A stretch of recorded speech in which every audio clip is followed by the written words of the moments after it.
11h, 13h. Pascal Praud sur Europe 1. Alors évidemment, les sujets s'enchaînent et ont peu de rapport les uns les autres. Vous pouvez maintenant ramener plus d'une cartouche de cigarettes d'un autre pays de l'Union européenne. C'est une décision pour se mettre en conformité avec le droit européen. Jusqu'à présent, vous étiez autorisé à ramener 200 cigarettes, soit une cartouche. Et joie d'un côté pour les fumeurs, mais de l'autre, évidemment, les buralistes frontaliers sont inquiets et alertent sur l'augmentation du trafic illégal. Vous travaillez peut-être dans cette zone. Est-ce un signal envoyé aux délinquants? Je voudrais qu'on écoute Philippe Coy, il est président de la Confédération nationale des buralistes, interrogé par Europe 1 par Laurent Tessier. Il y a toujours une inquiétude quand on est buraliste par rapport au marché transfrontalier, au marché parallèle.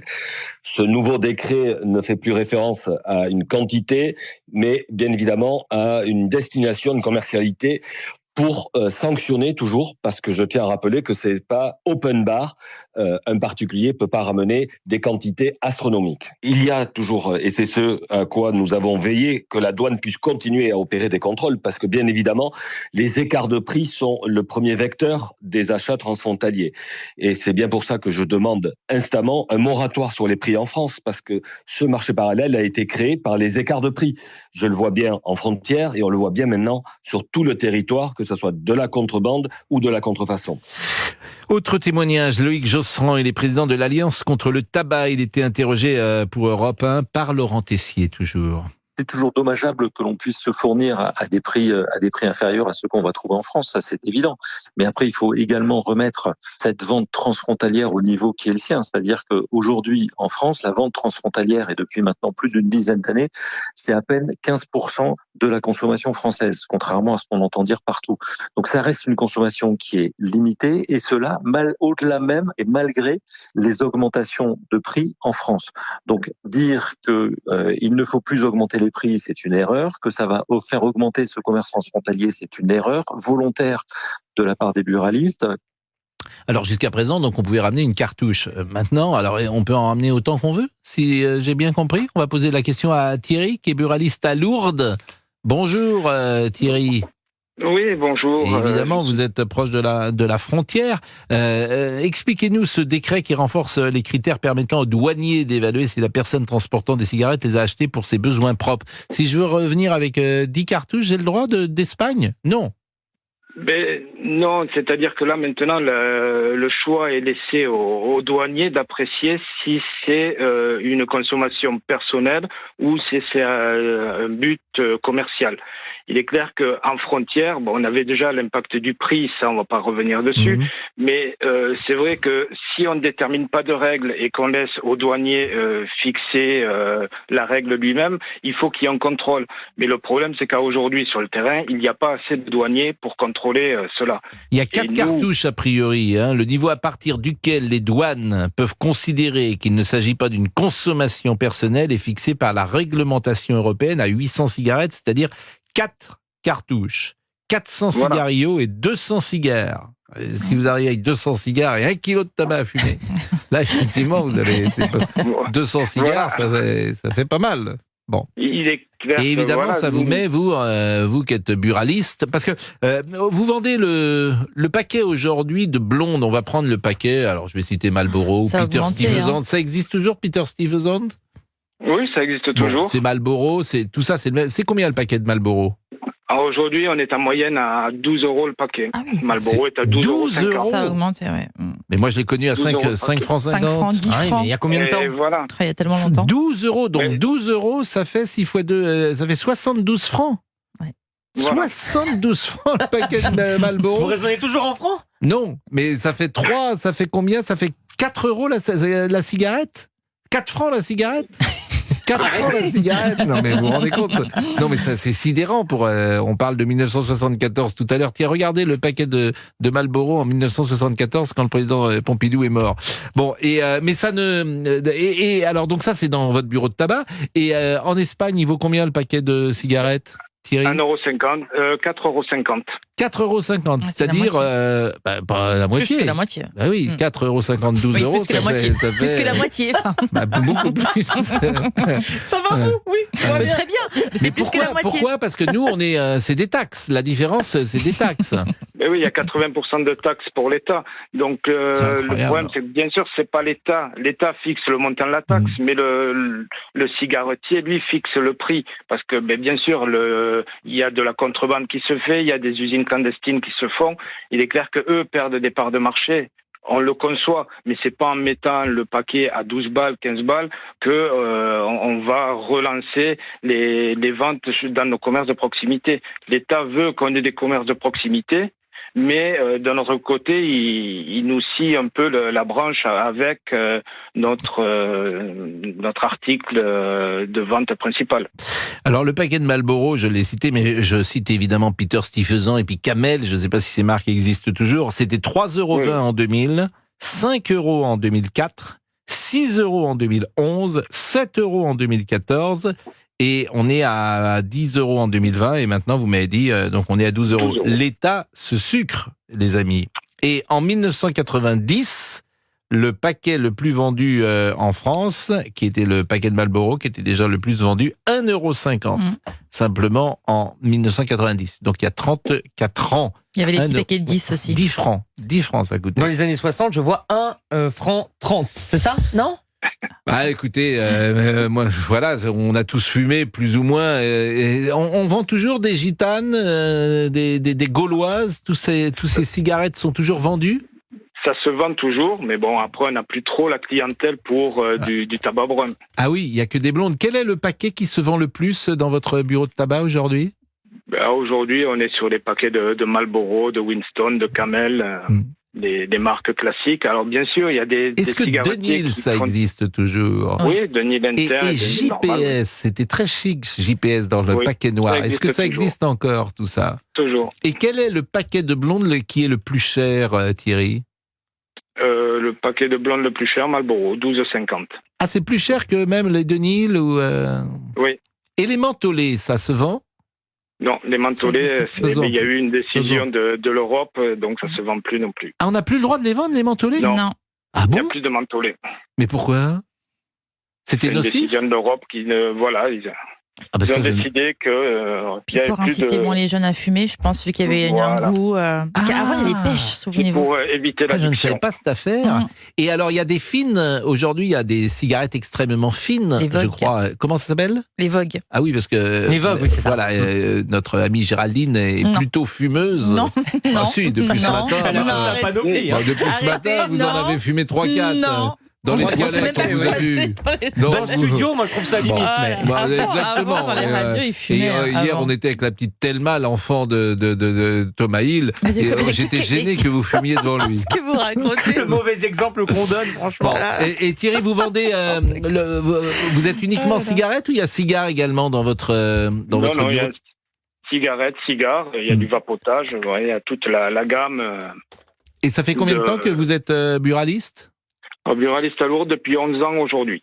Et vous avez une cave à cigares? Et j'ai une cave à cigares, oui. Et il y a une demande de cave à cigares, il y a une demande de cigares à Lourdes? Ça vous intéresse, il y a une demande de cigares. Non, mais... Pas pour aller à la messe, mais il y a des gens qui aiment encore fumer des bons cigares. Ouais, n'est-ce pas? Pascal arrive. C'est un bureau de tabac plutôt chic avec des accessoires que vous vendez, des coupes-cigares, des briquets, des choses comme ça? Voilà, il y a tous les accessoires du fumeur. Donc c'est plutôt un tabac haut de gamme que vous avez. Voilà, c'est plus une civette qu'un tabac classique. Qu'un tabac classique. Vous faites pas les journaux, par exemple? Si, on fait un peu... vous faites les journaux aussi. On fait tout. C'est un super Vous faites de la petite bouteille de vin aussi, la petite bouteille d'alcool aussi? On se diversifie, c'est-à-dire on est obligé de rattraper un peu le manque qu'on a quand on a vu descendre les volumes de tabac dû au prix qui augmentait dans l'Espagne. Voilà. Mais ça fait combien de mètres carrés votre espace? Moi je suis sur 80 mètres carrés. Ah oui, et vous êtes tout seul ou vous avez un employé? Non, j'ai des collaborateurs avec moi. Ah, des collaborateurs? Bon, 11h45. Qu'est-ce que vous voulez dire, monsieur Je vais poser une Olivier question. Eh ben, vous la poserez après. Bah, Pas de voilà. souci. Oh là, dis donc. Vous avez, mis la engueuler belle, vous aujourd'hui. avez Hein. mis la belle chemise bleu marine aujourd'hui. Ah là, c'est ma classique. La chemise de C'est le Noël. costume du super-héros, ça. Elle revient régulièrement. Oh, bah, c'est à peu près tous les 10 jours, le temps de la C'est ça. laver, quoi. Bah, Qu'elle ouais. sèche, et puis voilà. Où est-ce que vous faites sécher vos chemises? Dans mon salon. Ah oui, ça doit Oui, être sympa. ça prend un quart du salon. Oui. Je comprends effectivement que vous ayez du mal à faire venir des jeunes femmes après 11h du soir. Ah bah c'est Parce la que- première chose que vous voyez quand vous entrez. Donc Parce que, oui, on a l'impression on rentre dans un pressing quoi, chez vous. Il est 11h46. À tout de suite. De 11h à 13h, vous écoutez Pascal Pro sur Europe 1. Appelez Pascal Pro au 01 80 20 39 21. Il est 11h48, vous écoutez Europe 1. Pascal Pro et vous, la suite, c'est dans moins de 10 minutes. Avant ça, je vous rappelle. Écoutez, Géraldine, c'est insupportable. Arrêtez de fumer. Stop. Vraiment, Arrêtez, laissez-moi vraiment, parler. Géraldine, ça va. Comme si on avait le droit de fumer dans un studio. En Bah, plus, non. ah Oui, oui, bien donc on sûr. fume pas. il y a l'alarme incendie qui va Oui, bon. s'allumer. C'est toi. Bon, ce soir.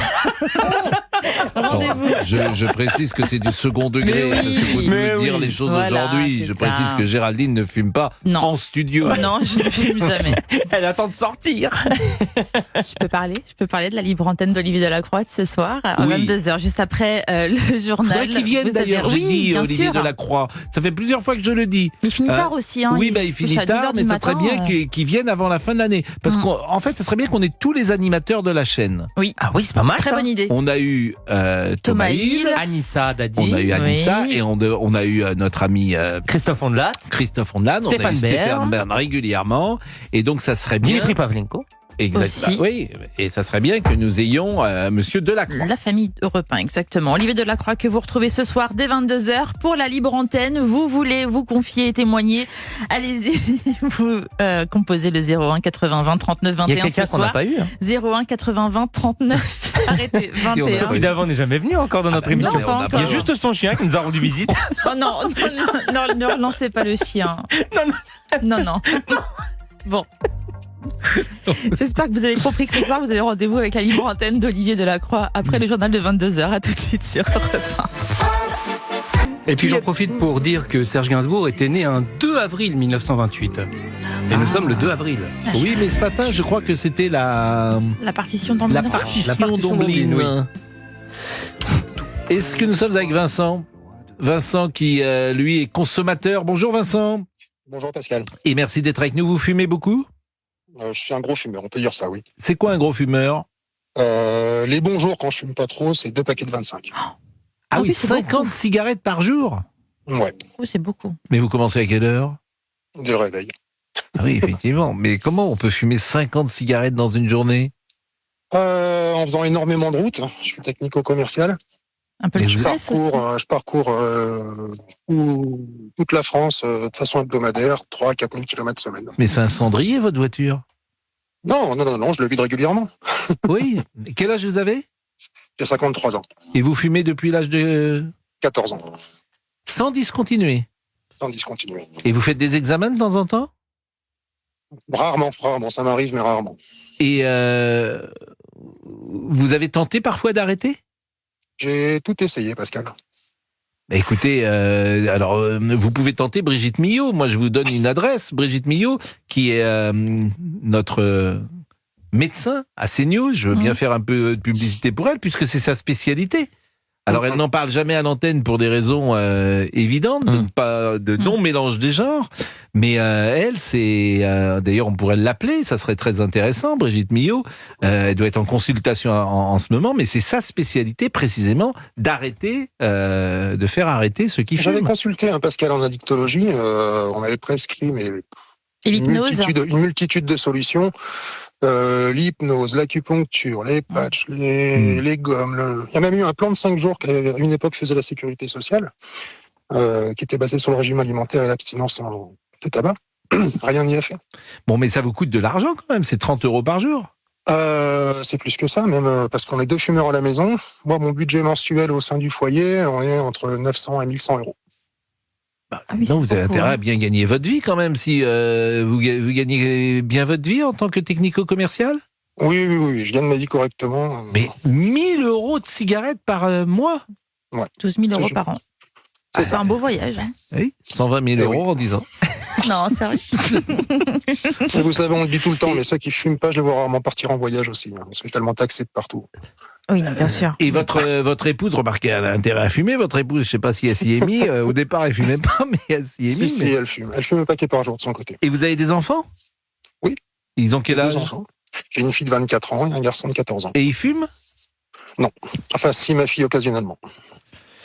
Bon, là, vous habitez près de la frontière luxembourgeoise? Non, pas du tout. Pas du tout. Je suis dans un petit village du Nord Isère, sur Roche-Cloirin. Mais par contre, j'ai l'occasion régulièrement, de par ma profession, d'aller sur les frontières luxembourgeoises et espagnoles. Et elle coûte combien la cartouche ou le paquet de cigarettes au Luxembourg? De mémoire, 55 € la cartouche. Paquet de 25. 55, parce que ça, et alors c'est pareil en France. En France, le paquet est à 12,50 €.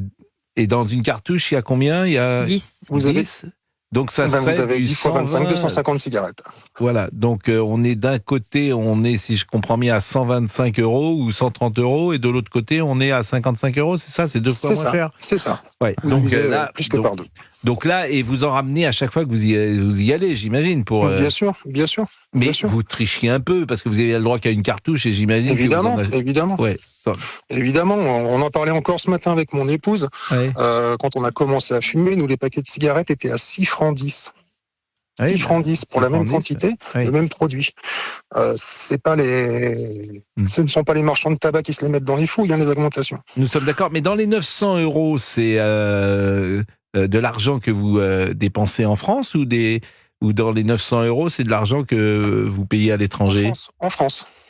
Mais pourquoi vous n'achetez pas uniquement des cartouches à l'étranger si vous faites parce que je vais pas en prendre non plus 10 ou 15 à chaque fois que j'y vais. Pourquoi? À chaque fois, c'est 4, 5 cartouches. Parce que les amendes douanières sont pas les mêmes. Ah oui. Mais vous avez déjà été contrôlé, tiens, c'est intéressant. Jamais. Bon. Et vous êtes inquiet quand même? Vous vous dites, faudrait que je diminue quand même ma... Bien sûr, c'est même plus un vice, c'est une pathologie à ce niveau-là. On souhaiterait arrêter à ce Parce niveau-là. que là, vous êtes levé à quelle heure ce matin? 6 heures. 6 heures. Il est 11h56. Vous savez, donc là, il s'est passé 6 heures pile. Ouais. Est-ce que vous savez combien vous avez fumé de cigarettes depuis 6 heures? Ah bah attendez, pas compliqué. Sur mon premier paquet, il m'en reste 6. Donc 19. Oui. Donc ça fait 3 par heure.